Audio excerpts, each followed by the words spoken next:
శ్రీరామనవమి ఎందుకు జరుపుకుంటారో మీకు తెలుసా? శ్రీరామనవమి రోజు మీరు చేసే ఈ ఒక్క చిన్న పని మీ జీవితాన్ని పూర్తిగా మార్చేస్తుందని మీకు ఎప్పుడైనా అనిపించిందా? ఎందుకు ఈ ఒక్క రోజున రామనామం జపిస్తే 1000 రెట్ల ఫలితం వస్తుందని చెబుతారు? ఎందుకు మధ్యాహ్నం 12 గంటల సమయానికే పూజలు చేయాలని పండితులు అంటారు? నిజం చెప్పాలంటే ఇది కేవలం ఒక పండగ కాదు. ఇది భగవంతుడు స్వయంగా మనుషుల కోసం భూమిపైకి వచ్చిన రోజు. చైత్ర మాసంలోని శుక్లపక్షం 9వ రోజున పునర్వసు నక్షత్రం మరియు కర్కాటక లగ్నం కింద శ్రీరాముడు దశరథ మహారాజు ఇంట్లో కౌసల్య రాణికి జన్మించాడు. అందుకే మనం ఈ పవిత్ర దినాన్ని శ్రీరామనవమిగా జరుపుకుంటాం.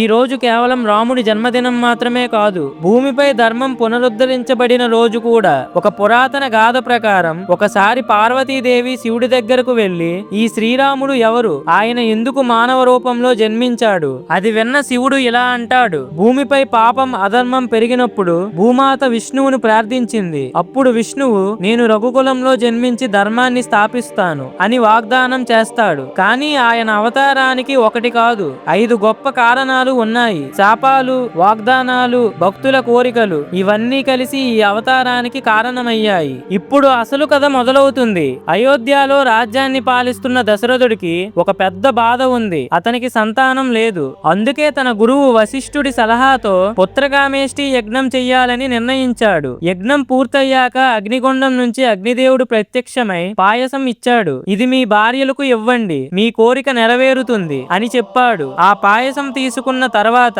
కౌసల్య, కైకేయి, సుమిత్ర గర్భవతులయ్యారు. 9 నెలల తరువాత భూమి మీద ఒక అద్భుతం జరిగింది. శ్రీరాముడు జన్మించాడు. భరతుడు, లక్ష్మణుడు, శత్రుఘ్నుడు కూడా జన్మించారు. ఆ రోజు అయోధ్యలో ఆనందానికి హద్దులే లేవు. దేవతలు పువ్వుల వర్షం కురిపించారు. గంధర్వులు గీతాలు పాడారు. పెరిగే కొద్దీ శ్రీరాముడు తన గుణాలతో అందరికీ ప్రియుడయ్యాడు. మిథిలా నగరాన్ని పాలిస్తున్న జనక మహారాజుకు ఒక ప్రమాణం ఉంది. తన కుమార్తె సీతకు పెళ్లి చెయ్యాలి అంటే ఒక షరతు ఉంది. ఎవరైనా శివుడి మహావిల్లు అయిన శివధనుస్సును ఎత్తి దానిని త్రాతితో కట్టగలిగితే అతడే సీతను వివాహం చేసుకోవాలి. ఆ స్వయంవరం రోజు ఎన్నో రాజులు, మహాయోధులు వచ్చారు. ఒక్కొక్కరుగా ప్రయత్నించారు. కానీ ఆ విల్లు కదల్లేదు కూడా. కొందరు దగ్గరికి వెళ్ళడానికే భయపడ్డారు. అంతటి భారీ శక్తి ఉన్నది ఆ శివధనుస్సు. అప్పుడు అక్కడికి విశ్వామిత్రుడితో కలిసి వచ్చిన యువరాజు శ్రీరాముడు ముందుకు వచ్చాడు.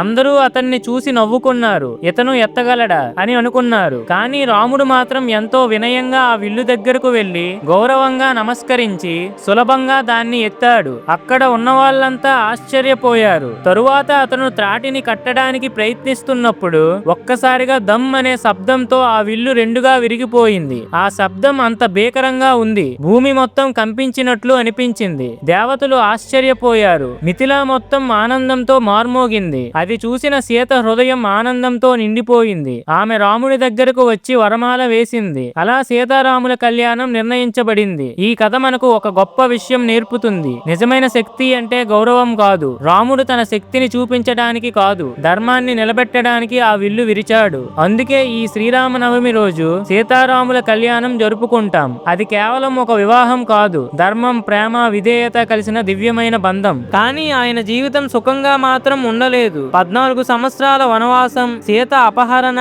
రాక్షసరాజు రావణుడితో యుద్ధం ఇవన్నీ ఆయన జీవితంలో జరిగాయి. అయినా కూడా ఆయన ధర్మం ఎప్పుడూ వదిలిపెట్టలేదు. చివరికి రావణాసురుడిని సంహరించి చెడుపై మంచికి విజయం సాధించాడు. అందుకే శ్రీరాముణ్ణి మర్యాద పురుషోత్తముడు అంటారు. ఇక్కడ మనం అర్థం చేసుకోవాల్సిన అసలు విషయం ఏమిటి అంటే శ్రీరామనవమి కేవలం జన్మదినం కాదు, అది మనం జీవితం ఎలా ఉండాలో నేర్పించే రోజు. ఈ రోజు రామనామం జపిస్తే మనసులో భయం తగ్గి ధైర్యం పెరుగుతుంది, మనసుకు శాంతి వస్తుంది. అందుకే పండితులు ఈ రోజు మధ్యాహ్న సమయంలో పూజలు చెయ్యాలని సూచిస్తారు. ఉదయం లేచి శుభ్రంగా పూజ చేసి సీతారాములకు నైవేద్యం పెట్టి సుందరాకాండ పఠిస్తే ఎంతో శుభం కలుగుతుంది. హనుమంతుడు లాంటి భక్తి మనలో పెరుగుతుంది. మరొక గొప్ప విషయం ఏంటంటే ఈ రోజున సీతారాముల కళ్యాణం జరుపుకోవడం. ఇది కేవలం ఒక వేడుక కాదు, ఇది ప్రేమ, నమ్మకం, త్యాగం అనే 3 గొప్ప విలువలకు ప్రతీక.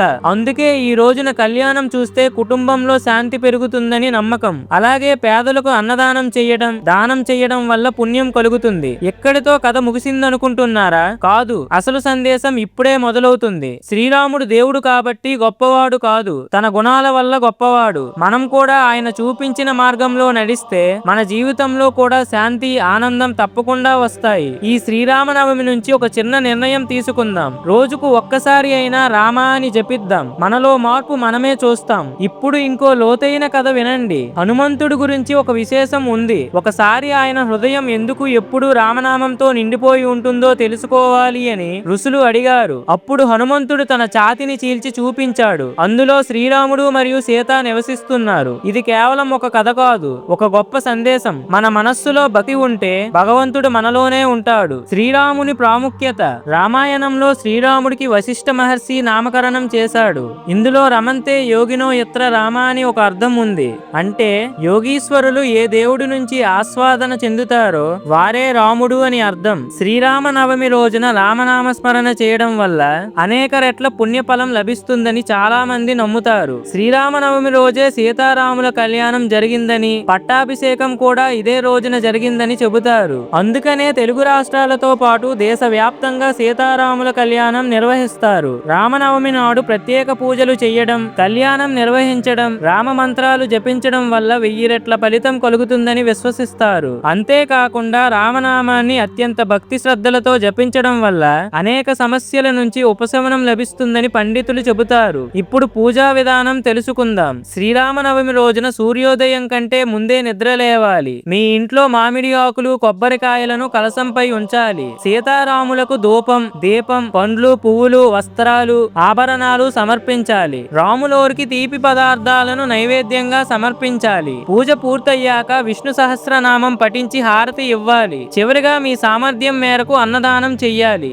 రామ జపం. రామ అనే 2 అక్షరాలను జపించడం వల్ల మనలో ఏకాగ్రత పెరిగి ఆధ్యాత్మిక రంగంపై ఆసక్తి పెరిగేలా చేస్తుంది. అంతేకాదు ఈ ఒక్క నామంతో దుష్ఫలితాలను పోగొట్టవచ్చు. ఈ మంత్రాలను పఠించడానికి ముందు ఆ భగవంతుడి ఫోటో లేదా విగ్రహం ముందు దీపం వెలిగించాలి. శ్రీరాముని అనుగ్రహం కోసం సుందరాకాండ పఠించాలి. శ్రీరామనవమి రోజున రామభక్తులందరూ విధిగా శ్రీరాముణ్ణి స్మరించుకోవాలి. సంతోషకరమైన వివాహిక జీవితం కోసం శ్రీ సీతారాములను పూజించాలి. మీ జీవితంలో కష్టాల నుంచి విముక్తి పొందడానికి గంగాజలాన్ని లేదా ఏదైనా పవిత్ర నది నీటిని ఒక పాత్రలో తీసుకొని ఓం శ్రీ హ్రీం క్లీం రామచంద్రాయ శ్రీ నమః అనే మంత్రాన్ని 108 సార్లు జపించాలి. దాన ధర్మాలు చేయాలి. శ్రీరామనవమి వంటి పవిత్ర రోజున రామాలయంలో పసుపు రంగు వస్త్రాలు సమర్పించాలి. పురాణాల ప్రకారం రాముడు పసుపు రంగు వస్త్రాలను ఇష్టపడతాడు. ఇలా చెయ్యడం వల్ల శ్రీరాముడు సంతోషిస్తారు. దీంతో మీ ఇంట్లో ఆనందం పెరుగుతుంది, మీకు శుభ ఫలితాలు వస్తాయి.